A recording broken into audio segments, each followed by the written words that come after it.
Esto que estoy encendiendo es la menorá. Es el candelabro de 7 brazos con que muchas veces se representa o se quiere significar la religión judía. Un candelabro como este, pero mucho más grande, estuvo en el templo de Jerusalén durante siglos. Digo estuvo porque en el año 70 después de Cristo los romanos arrasaron Jerusalén, destruyeron el templo, y en el arco triunfal de Tito, del emperador Tito, se representa a las tropas romanas llevándose al candelabro. Se lo llevaron a Roma y ya no hemos vuelto a saber nada de él. Pero hoy no estamos aquí para hablar de historia, sino para hablar de la historia. ¿Por qué? Porque el pueblo judío, en concreto a través de la Biblia, que la tenemos aquí, la vamos a desvelar, la Biblia, le hemos quitado el velo que nos la ocultaba. La Biblia y el pueblo de Israel introduce en el mundo antiguo una concepción de la historia que es muy interesante, que aporta una gran novedad. A ver, en la época de los antiguos se hablaba del eterno retorno. El universo era un cosmos. No se hablaba de universo, sino de cosmos. Todo estaba ordenado y todo giraba. El eterno retorno. Del invierno se pasa a la primavera, luego al verano, luego al otoño y vuelve a empezar. Todo el universo son esferas muy armoniosas, muy ordenadas, muy perfectas, que están girando incansablemente. La historia no tiene un principio y un final. Todo el universo va dando vueltas. En el hinduismo la persona nace, vive toda su vida, y cuando muere, ¿qué pasa? Se reencarna en otra persona o en otro animal que al mismo tiempo vive el ciclo de su vida y al llegar al final muere para volver a reencarnarse en otra persona o en otro animal que vuelve a vivir, vuelve a morir y su alma del mismo modo puede pasar a otra persona y así vida tras vida, el ciclo de la reencarnación, de tal modo que para ellos la liberación, que llaman el moksha, sería poder abandonar el ciclo de las reencarnaciones y así liberarse de esta maldición que acaba siendo esta vida un poco sin sentido porque no va a ninguna parte, sino que gira sobre sí misma continuamente, en la que no se construye nada. Bien, entonces lo que hacemos al abrir la Biblia es ver la concepción de la historia que ha dejado de ser así, como era en el mundo griego, de eterno retorno, ha pasado de este esquema a este otro. Esto sería el cosmos, vamos a ponerlo en griego que queda muy bien, lo que está ordenado, y esto sería el universo, lo que va en una dirección, ¿de acuerdo? Entonces, esta es la novedad que introduce la Biblia, el concebir a la historia como lo que va en una dirección. La Biblia nos habla ya en el Apocalipsis del alfa y la omega, vamos a ponerla por aquí. Y el desarrollo del tiempo sería, la historia sería el camino del alfa a la omega. En la noche de Semana Santa, en la Vigilia Pascual, se dice Cristo ayer y hoy, alfa y omega, suyo es el tiempo y la eternidad. Pues esto es el tiempo, lo que hay entre el principio y el final. Esto es la historia. Con la particularidad de que tiene un sentido, una finalidad, un propósito.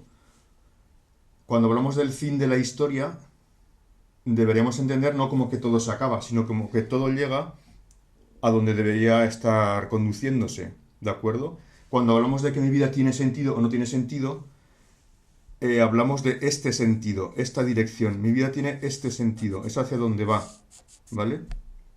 Ese es el sentido de la vida y el sentido de la historia. Y esta va a ser la gran novedad que aporta la Biblia a la concepción de la historia. Bueno, si tenemos un alfa, como hemos dicho antes, y una omega, eso significa que Dios ha creado el mundo por un propósito, es decir, que hay un plan, que es el plan de Dios, que se va cumpliendo. Es para que lo entendamos como un edificio del que existen los planos y luego se va construyendo durante un tiempo. Y entonces ¿cuál es la meta del universo? ¿Cuál es la meta de la historia? Porque son la misma cosa. Pues no es otra que lo que llamamos el reino de los cielos. El reino de los cielos no es un estado espiritual o un sitio ajeno a todo el mundo. No, el reino de los cielos. Bien, entonces el reino de los cielos, ¿qué es? ¿Qué es el cielo? Pues es el mundo tal y como Dios lo soñó cuando puso en marcha el proyecto de la creación. No es algo ajeno a este mundo. Cuando Jesús intenta explicar el reino de los cielos, siempre busca diferentes ejemplos en sus parábolas. Dice, se parece el reino de los cielos a una semilla que un hombre siembra en el campo y esa semilla va creciendo, primero la raíz, luego echa el tallo, luego las hojas, luego el fruto. Entonces, efectivamente, el reino de los cielos es el mundo que está desarrollándose porque va a llegar a ser esa planta ya cumplida. Si plantamos un piñón, pues van a hacer, al final va a crecer y va a ser un pino. Pues eso sería el reino de los cielos. Pero ¿a qué se parece? ¿O cómo nos lo tenemos que imaginar? ¿Cuál es la meta? Otro ejemplo que le gusta mucho poner a Jesús es que el reino de los cielos es como una gran fiesta, un banquete de bodas, en el que toda la humanidad se sienta a la mesa, en el que Dios con los hombres y con todo el universo crean o celebran una gran fiesta. Por eso en la iconografía antigua se utiliza mucho este símbolo de la Trinidad, Dios Padre, Hijo y Espíritu Santo, sentados a la mesa, es el famoso icono de Rublev, y en la mesa hay un espacio libre. Ese espacio es para ti, porque estás invitado al gran banquete del reino de los cielos. O sea, cada persona está invitada, es como en las bodas que tienes ya en la mesa, tienes el letrero con tu nombre. Se te ha reservado esa plaza. Tienes ya un sitio en el reino de los cielos. Bien, por otra parte, el reino de los cielos también tiene una dimensión cósmica, porque si es todo el universo el que está desarrollándose, floreciendo para llegar hasta allí, hay que pensar que el reino de los cielos no es algo ajeno al resto de las criaturas, o que solo los hombres en estado espiritual vamos a estar allí. No, el reino de los cielos es este mismo mundo, tal y como Dios quiso que fuera, con montañas, con ríos, con animales, con todas sus criaturas. En palabras de San Ireneo de León, que es un santo del siglo II, en su libro Adversus a herejes, contra los herejes, dice, todo lo que ha sido creado ha sido redimido. Es decir, toda la creación también participa del reino de los cielos, porque, insisto, el reino de los cielos es este mismo mundo que se pone en marcha con la creación, pero que ya ha llegado a plenitud. Vamos a volver un poco al dibujo, pero mirándolo más de cerca. Bien, en el dibujo he colocado a Dios, Dios Padre, Hijo y Espíritu Santo, tanto al final, en esa mesa que es el banquete del reino de los cielos, como al principio, antes del Big Bang. ¿Qué había antes del Big Bang? La física no puede hablarnos de lo que había antes, porque solo desde el Big Bang hay materia física, hay mundo físico, hay algo estudiable por la física. Entonces no es incompatible el pensar que más allá lo metafísico puede originar lo que es lo físico. Bueno, pero estas son disquisiciones un poco más complicadas. Bien, todo empieza con esta explosión del Big Bang, en la que, de alguna manera, la materia misma se va organizando como si dentro de ella estuvieran las instrucciones por las que todo se va ordenando, se va configurando y todo va avanzando en esa dirección que es el reino de los cielos. Bueno, por la ciencia ya sabemos, ¿no? Cómo se van organizando primero la materia, el polvo cósmico, las estrellas, los gases, se van condensando, se crean las constelaciones. En el planeta Tierra empieza a aparecer primero una vida muy simple, luego se va haciendo más compleja y se va desarrollando todas las criaturas. Bueno, de todo esto nos han hablado siempre en clase de ciencias, ¿verdad? Pero también la teología nos habla de estas cosas. Y aunque puede sonar un poco complicado, yo creo que puede ser interesante leer alguna cita en este sentido. Tenemos además reflexiones sobre lo que hoy llamamos la evolución del universo, ya de Santo Tomás de Aquino. Pero vamos a leer algo más moderno, más actual, que sería del Papa Francisco en la Laudato Si. Atención, dice así: Dios vio en el universo con virtualidades que permiten que del seno mismo de las cosas pueda brotar siempre algo nuevo. Esto siempre ha maravillado a los científicos. Del seno mismo de las cosas brota algo nuevo. el universo se va haciendo cada vez más complejo, va generando novedades, ¿de acuerdo? Y continúo la cita, ahora es un poquito más complicada, la leo despacio. La naturaleza no es otra cosa sino la razón del arte divino inscrito en las cosas. Hay una razón, un logos del arte divino que está inscrito en la materia, en las cosas, según nos dice la teología, por el cual, atención, las cosas mismas se mueven hacia un fin determinado. Las cosas mismas se mueven hacia un fin determinado. Incluso en los primeros estadios de la creación, los paramecios, las bacterias, las medusas, esta vida tan simple que prácticamente es más química que vida, ¿verdad? Pues ya se mueve hacia un fin determinado. Y ahora viene un ejemplo de Santo Tomás de Aquino. Como si el maestro constructor de barcos pudiera otorgar a la madera que pudiese moverse a sí misma para tomar la forma de barco. ¿De acuerdo? Por supuesto, las criaturas no racionales no son conscientes de tener inscritas dentro de sí mismas estas instrucciones, este logos, esta razón divina. Pero el hombre sí. Por eso es muy importante en el relato de la creación la aparición del hombre. Vamos aquí a hacer el dibujo de la aparición del hombre. Bueno, hacer el dibujo de la aparición del hombre. Bueno, pues este sería Adán, el primer hombre. Lo vamos a poner caminando porque está dirigiéndose hacia el reino de los cielos. ¿Por qué la Biblia nos habla de Adán? Pues porque Dios no crea gente en general, no crea la especie humana, crea personas. Crea a Adán, crea a Eva, crea a Miguel, crea a Laura, nos crea uno por uno y nos piensa uno por uno.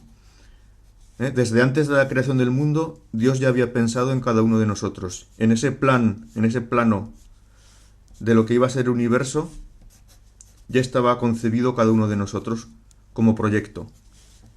Y llega un momento en la historia, en ese desarrollo del plan divino, en el que aparece el ser humano. Bueno, vamos a dibujar también a Eva.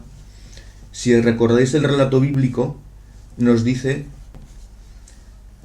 que Dios puso a Adán y a Eva en el jardín del paraíso, en el jardín del Edén, y le encargó que lo cuidara y lo cultivara. Depende de las Biblias, pues aparece una traducción u otra, pero aparecen los verbos cuidar, cultivar, guardar, de modo que el ser humano, hombre y mujer, ambos, son los encargados de continuar la obra creadora de Dios y hacer que el mundo llegue a su cumplimiento, llegue a ser lo que Dios quiso que fuera. Es decir, el ser humano es el encargado de la finca de Dios. La finca no es suya, sino que le ha sido puesto al mando, ha sido puesto al frente de todo el proyecto de la creación para hacer lo que Dios quiere.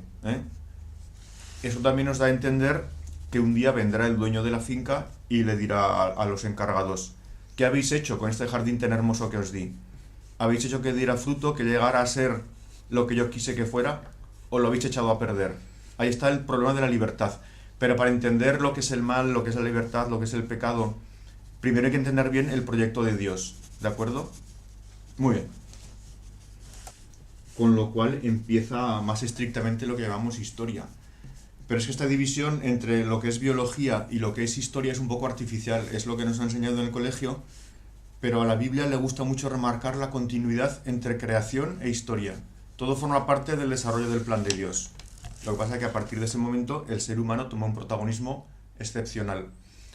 Una cosa muy bonita que encontramos en la Biblia es que Dios, como hemos dicho antes, crea personas, no crea la especie humana en general. Entonces la historia es una historia de personas. De hecho, nos habla de la historia de Abraham, la historia de Isaac, la historia de Jacob, la historia de Judá. Hay en Navidad una lectura que igual nos parece un poco aburrida, pero que es muy interesante y es muy importante en este sentido, que es del Evangelio de Mateo, la de la genealogía de Jesús. Y parece que simplemente se dedica a decir nombres. El libro de la generación de Jesucristo, hijo de David, hijo de Abraham. Abraham engendró a Isaac, Isaac engendró a Jacob, Jacob engendró a Judá y sus hermanos. Y así va avanzando nombre tras nombre, la historia va progresando. Es decir, la historia que hemos aprendido nosotros en el colegio es la historia, yo qué sé, de los egipcios, luego de los fenicios, luego de los cartagineses, de los romanos. Sin embargo, en la Biblia lo que mueve la historia es la historia de Abraham, la historia de Isaac, la historia de Ruth, la historia de Rahab, la prostituta, la historia de el rey David, la historia de Sansón el guerrero. Son diferentes personajes, unos son importantes, otros son menos importantes en cuanto a estatus social. Hay pastores, hay mujeres, hay hombres, hay niños, y todos ellos van haciendo avanzar la historia. Por eso yo en el dibujo los he puesto así, todos ellos cogidos de la mano. Entonces, la historia es una historia de historias con minúscula, es una historia de biografías que se van encadeando, que se van dando la mano. Mirad, es muy bonito en el arte medieval y antiguo, cristiano me refiero, se representa bastante a menudo el tema de las genealogías de Jesús, como el árbol de Jesé. En el monasterio de Sigena, en los intradoses de los arcos de la sala capitular, teníamos pintadas allí las genealogías tanto de la de Lucas como la de Mateo. Entonces son todos los personajes uno tras otro, un montón de retratos medievales bellísimos que nos hablan de esta realidad, de la historia como historia de historias. Entonces, cada uno de estos personajes vive su vida, vive su biografía, y si la vive en plenitud, él recorre ese pequeño tramo que es su vida, que le acerca hacia el reino de los cielos. Por eso, en cuanto cada uno de nosotros, cada uno de estos personajes, haya vivido su vida en plenitud, haya hecho su pequeño recorrido hacia el reino de los cielos, toda la humanidad, todo el universo estará progresando hacia el reino de los cielos. De hecho, si sacáramos de la genealogía a cualquiera de estos personajes que nos parecen menos importantes, ahí se cortaría la sucesión de padres, hijos, ¿y qué pasaría? Que al final no nacería Jesucristo, porque Jesucristo es el que verdaderamente lleva a toda la humanidad, a todo el universo, hasta el reino de los cielos. Los seres humanos lo que más que pueden hacer es esforzarse por llegar hasta ellos, pero la salvación efectiva viene por Jesucristo. Creo que pasa que veréis que he dibujado una flecha roja que no apunta directamente al reino de los cielos, porque podría parecer, por lo que he dicho hasta ahora, que el ser humano o la humanidad tienen por sí solos la capacidad de alcanzar el reino de los cielos. Con su esfuerzo por ser buenos, vamos a conseguir crear ese mundo feliz, esa plenitud del ser humano. Esto sería una herejía, por cierto. Por eso he dibujado la flecha que parece que se encamina más o menos al reino de los cielos, pero que como que le falta altura. Poniendo un ejemplo, sería como un saltador que quiere saltar un canal, el canal imperial de Aragón. ¿Alguien puede saltarlo así de un salto? Bueno, por Fuentes de Ebro, que ya va muy estrecho, a lo mejor sí, pero por Grisén y por esa zona que es muy ancho, imposible. Pues sería como un saltador que se lanza hacia el reino de los cielos, pero que ve que no llega, que se va a caer en mitad del agua, ¿vale? Que no va a llegar. De hecho, es a partir de Jesucristo en el dibujo, por eso lo he puesto así, es Jesucristo el que da a la historia el rumbo definitivo, el que endereza el rumbo de la historia que parece que no llegaba, que perdía fuerza, que se iba a hundir, que se iba al infierno, es el que coge a la historia y la endereza y la lleva definitivamente al reino directamente para arriba. Y después de Jesucristo he dibujado pues a los personajes que representan a la humanidad que, salvada por Jesucristo, lleva ya al reino de los cielos. Pero esto sería ya el capítulo siguiente, ¿de acuerdo? El de la redención y todo esto. Hasta aquí hemos querido hablar un poco de cómo entiende la Biblia la historia. Bueno, entonces, como conclusión final, podríamos leer o recordar un trozo del Deuteronomio en el que Moisés se dirige al pueblo de Israel y les propone lo mismo que nos propone Dios a nosotros. Sois libres para seguir caminando hacia la tierra prometida, a la que yo os prometo que un día llegaréis, y sois libres para rechazar el proyecto de Dios, para rechazar el reino de los cielos y dedicaros a vuestros propios asuntos. Y Moisés se lo expone con unas palabras que a mí me gustan mucho y que las voy a leer tal cual, que las tengo aquí en el ordenador, que son estas. Mira, yo pongo hoy ante ti vida y felicidad, muerte y desgracia. Si escuchas los mandamientos de Yahvé, tu Dios, que te prescribo hoy, vivirás y te multiplicarás. Te pongo delante vida o muerte, bendición o maldición. Escoge la vida para que vivas tú y tu descendencia, amando a Yahvé tu Dios. Pues ya sabemos, somos libres para escoger. Que cada uno escoja lo preferible.